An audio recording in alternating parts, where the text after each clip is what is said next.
तो राम राम मित्रों, आज हम कक्षा 10 हिंदी के चैप्टर 4 का अध्ययन करने वाले हैं, जिसका नाम है नाखून क्यों बढ़ते हैं। नाखून क्यों बढ़ते हैं एक निबंध है जिनके रचनाकार हैं हजारी प्रसाद द्विवेदी। तो इस वीडियो में हम सबसे पहले लेखक का परिचय देखेंगे, उसके बाद चैप्टर का सारांश देखेंगे और उस चैप्टर में जो जो प्रश्न आए उनको एक एक करके देखेंगे। तो हम सबसे पहले लेखक का परिचय देख लेते हैं। रचनाकार का जन्म, यानी कि नाखून क्यों बढ़ते हैं, रचनाकार का जन्म 1907 ईस्वी में उत्तर प्रदेश के बलिया गांव में हुआ था। नाखून क्यों बढ़ते हैं निबंध के रचनाकार है हजारी प्रसाद द्विवेदी जी। इनकी मृत्यु 1979 ईस्वी में दिल्ली में हो गई थी। हजारी प्रसाद द्विवेदी जी के प्रमुख रचना में से कुछ के नाम यहाँ पे है, जिनमें से नाम है अशोक के फूल, दूसरा है विचार और वितर्क, तीसरा है शिरीष के फूल, चौथा एक कुत्ता और एक मैना। इसी तरह से कुछ यहाँ पे रचना दिया गया है, जिनको आप एक एक करके देख सकते हैं और अपने नोटबुक में लिख सकते हैं। आगे हम देखते हैं, हजारी प्रसाद द्विवेदी जी को आलोक पर्व पर साहित्य अकादमी पुरस्कार मिला था। यानी कि हजारी प्रसाद द्विवेदी जी जब आलोक पर्व की रचना किए थे तो उन पर उन्हें साहित्य अकादमी पुरस्कार से सम्मानित किया गया था। हजारी प्रसाद द्विवेदी जी को भारत सरकार द्वारा पद्म भूषण से भी सम्मानित किया गया। इसके अलावा लखनऊ विश्वविद्यालय द्वारा इन्होंने डीएलएड की उपाधि प्राप्त की थी। अब हम नाखून क्यों बढ़ते हैं निबंध के सारांश देख लेते हैं। तो वैसे ये प्रश्न एग्जाम में 5 अंक का आता है, कभी कभी यह प्रश्न एग्जाम में नहीं भी आता है। यदि यह प्रश्न जब भी आएगा तो सारांश हमेशा 5 अंक का आता है। तो इसका उत्तर हमें इस प्रकार से लिखना है कि नाखून क्यों बढ़ते हैं निबंध के रचनाकार हजारी प्रसाद द्विवेदी जी हैं। इस निबंध के माध्यम से लेखक मानवों में हो रही पशुओं के जैसे व्यवहार को कम करने का प्रयास किए हैं। आज के मानवों में मानवता नाम की कोई चीज़ ना रही। लेखक के अनुसार नाखून को प्रमुख अस्त्र के रूप में तर्कसंगत माना गया है। नाखून का बढ़ना एक सहज वृत्ति है, जबकि उसे काटना सहजात वृत्ति है। क्योंकि जब मानव जंगल में था तो वह अपनी सुरक्षा के लिए नाखून और दांत का प्रयोग करता था। यहाँ पे लेखक कह रहे हैं कि जब व्यक्ति जंगल में रहते थे तो वहाँ पे अपने बचाव के लिए, अपनी सुरक्षा के लिए, जानवरों से अपनी रक्षा के लिए नाखून और दांत का ही उपयोग करते थे। लेकिन आज मानव उन्हीं नाखूनों को काट के हटा देता है। फिर लेखक आगे कहते हैं कि आज भी दो व्यक्ति आपस में लड़ते हैं तो सबसे पहले नख का प्रयोग करते हैं। वर्तमान में मानवीय हथियार ने आधुनिक रूप लिया और बंदूक, कारतूस, तोप, बम के सहारे मानव अपनी रक्षा करने लगा। लेखक यहाँ बताना चाहते हैं कि वर्तमान में जब से बंदूक, कारतूस, तोप आया, तब से व्यक्ति अपने नाखून को भूलते जा रहा है। उन्हें अस्त्र के रूप में प्रयोग करना नहीं चाहता है और अपनी सुंदरता निखारने के लिए उन्हें काट देता है। फिर लेखक आगे बताते हैं कि तोप, बम के सहारे मानव अपनी रक्षा करने लगा। नखदर मनुष्य अत्याधुनिक हथियार पर भरोसा करके आगे की ओर चल पड़ा है, पर उसके नाखून अब भी बढ़ रहे हैं। बढ़ते नाखून द्वारा प्रकृति मनुष्य को याद दिलाती है कि तुम भीतर वाले अस्त्र से अब भी वंचित नहीं हो। तुम्हारे नाखून को भुलाया नहीं जा सकता। तुम वही प्राचीनतम नख एवं दांत पर आश्रित रहने वाले जीव हो। पशु की समानता तुम में अब भी विद्यमान है। लेखक बताना चाहते हैं कि भले ही तुम नाखून को काट के हटा दो, लेकिन अब भी तुम्हारे अंदर पशु की समानता विद्यमान है। जैसे पशुओं में नाखून बड़े बड़े होते हैं, वैसे ही तुम्हारे शरीर के, हाथों के, पैरों के नाखून भी बढ़ते हैं, लेकिन तुम उन्हें काट के हटा देते हो। भले तुम उस पर ध्यान नहीं देते हो कि आज भी हम नाखून अस्त्र के रूप में प्रयोग कर सकते हैं, लेकिन बढ़ते हुए नाखून यह दर्शाती है कि आज भी तुम्हारे अंदर पशुओं की समानता विद्यमान है। फिर आगे लेखक कहते हैं कि तुम वही प्राचीनतम नख एवं दांत पर आश्रित रहने वाला जीव हो। पशु की समानता तुम में अब भी विद्यमान है, लेकिन मानवों ने नाखून को अब सौंदर्य का रूप देने लगा, इसमें नयापन लाने, इसे संवारने एवं पशु से भिन्न दिखने हेतु नाखूनों को मनुष्य काट देता है। अब वह प्राचीनतम पशुवत मानव को भूल जाना चाहता है, नाखून को सुंदर देखना चाहता है। लेखक अपने संस्कारों से काफ़ी खुश हैं। लेखक बताना चाहते हैं कि मानव अपने को सुंदर बनाने के लिए, मानव अपने को सुंदर दिखाने के लिए व्यक्ति अपने नाखूनों को काट देता है, नाखून को सुंदर देखना चाहता है। आगे बताते हैं कि लेखक अपने संस्कारों से काफ़ी खुश है, क्योंकि उनका संस्कार बुरी आदतों की ओर नहीं ले जाती है, लेकिन चारों ओर निराशा छा जाती है, जिसका कारण मानवों के द्वारा किया गया गलत व्यवहार है। जैसे हिरोशिमा और नागासाकी के क्षेत्रों पर बड़े बड़े परमाणु बम गिराए गए, जिससे तबाही मच गई।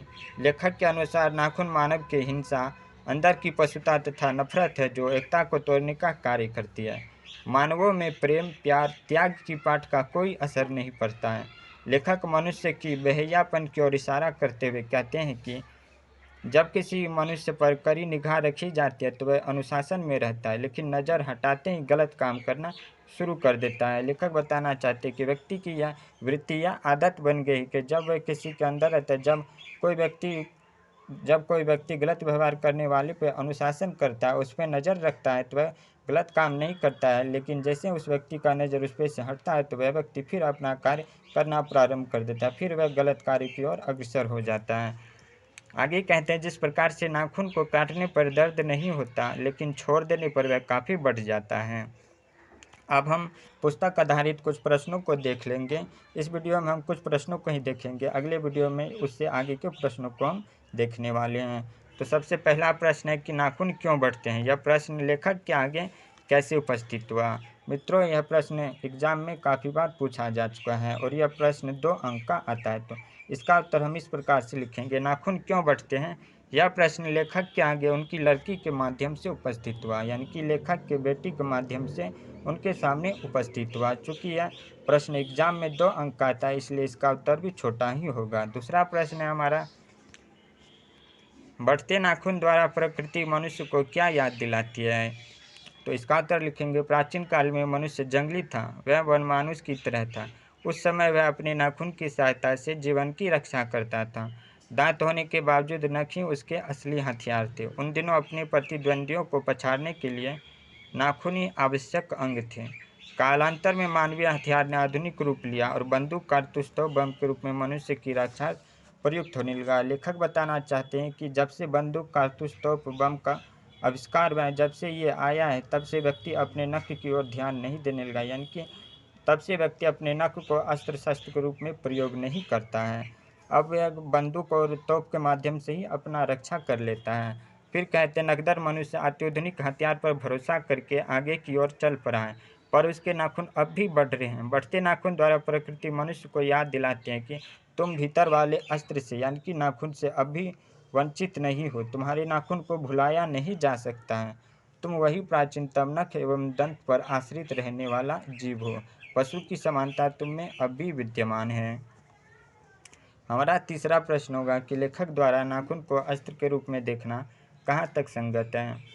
तो इसका उत्तर लिखेंगे, कुछ लाख वर्षों पहले मनुष्य जब जंगली था, उसे नाखून की जरूरत थी। वरमानुष के समान मनुष्य के लिए नाखून अस्त्र था, क्योंकि आत्मरक्षा एवं भोजन हेतु नख की महत्ता अधिक थी। उन दिनों प्रतिद्वंदियों को पछाड़ने के लिए नाखून आवश्यक अंग था। असल में वही उसके अस्त्र थे। लेखक यहाँ बताना चाहते हैं कि जब व्यक्ति जंगल में रहता था तो वह अपनी आत्मरक्षा के लिए नाखून का ही प्रयोग करता था। जैसे हमारे शरीर के लिए भोजन आवश्यक था, उसी प्रकार अपनी रक्षा के लिए भी नाखून आवश्यक था। आगे कहते कि आज के बदलते परिवेश में, परिवर्तित समय में, इस आधुनिकता के दौर में सभ्यता के विकास के साथ साथ अस्त्र के रूप में इसकी आवश्यकता नहीं समझी जा रही है।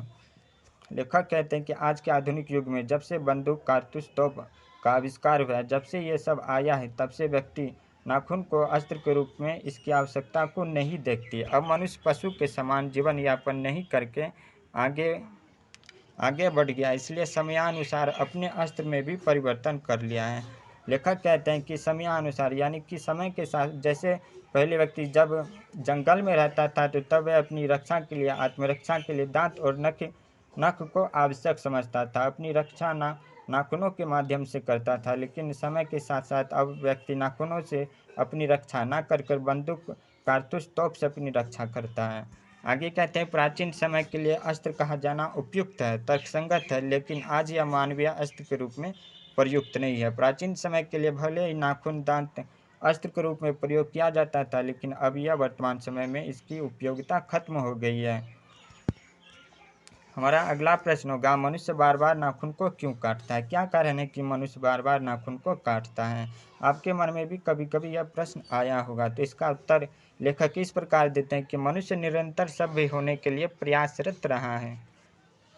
प्रारंभिक काल में मानव एवं पशु एक समान थे। लेखक बताना चाहते कि प्रारंभिक काल में, यानी कि सृष्टि के प्रारंभिक काल में मानव और पशु एक समान थे। इनकी गुण, इनके बनावट एक समान मिलती जुलती थी। नाखून अस्त्र थे, लेकिन जैसे जैसे मानवीय विकास की धारा अग्रसर होती गई, मनुष्य पशु से भिन्न होता गया। उसके अस्त्र शस्त्र, आहार विहार, सभ्यता संस्कृति में निरंतर नवीनता आती गई। वह पुरानी जीवन शैली को परिवर्तित करता गया। जो नाखून अस्त्र थे उसे अब सौंदर्य का रूप देने लगे। इसमें नयापन लाने, इसे संवारने एवं पशु से भिन्न दिखने हेतु नाखूनों को मनुष्य काट देता है। आपने भी कभी कभी देखा होगा कि कुछ व्यक्ति अपने नाखूनों को बढ़ाते हैं, लेकिन नाखूनों को कई तरह की आकृतियाँ भी दे देते हैं ताकि उनके नाखून सुंदर लगे, उनके हाथ सुंदर लगे। वही लेखक यहाँ बताना चाहते हैं कि इसमें नयापन लाने, इसे संवारने एवं पशु से भिन्न दिखने हेतु नाखूनों को मनुष्य काट देता है। अब वह प्राचीनतम पशुवत मानव को भूल जाना चाहता है। नाखून को व्यक्ति सुंदर देखना चाहता है। अगला प्रश्न, पांचवा प्रश्न है, सुकुमार विनोदों के लिए नाखून को उपयोग में लाना मनुष्य ने कैसे शुरू किया? लेखक ने इस संबंध में क्या बताया? मित्रों, इस प्रश्न का उत्तर हम अगले वीडियो में देखेंगे। इससे अगले प्रश्न का भी उत्तर हम अगले वीडियो में देखेंगे। यदि आपको वीडियो यहाँ तक अच्छी लगी तो वीडियो को लाइक कर दीजिएगा और चैनल को सब्सक्राइब कर दीजिएगा। तब तक के लिए राम राम, जय श्री कृष्णा।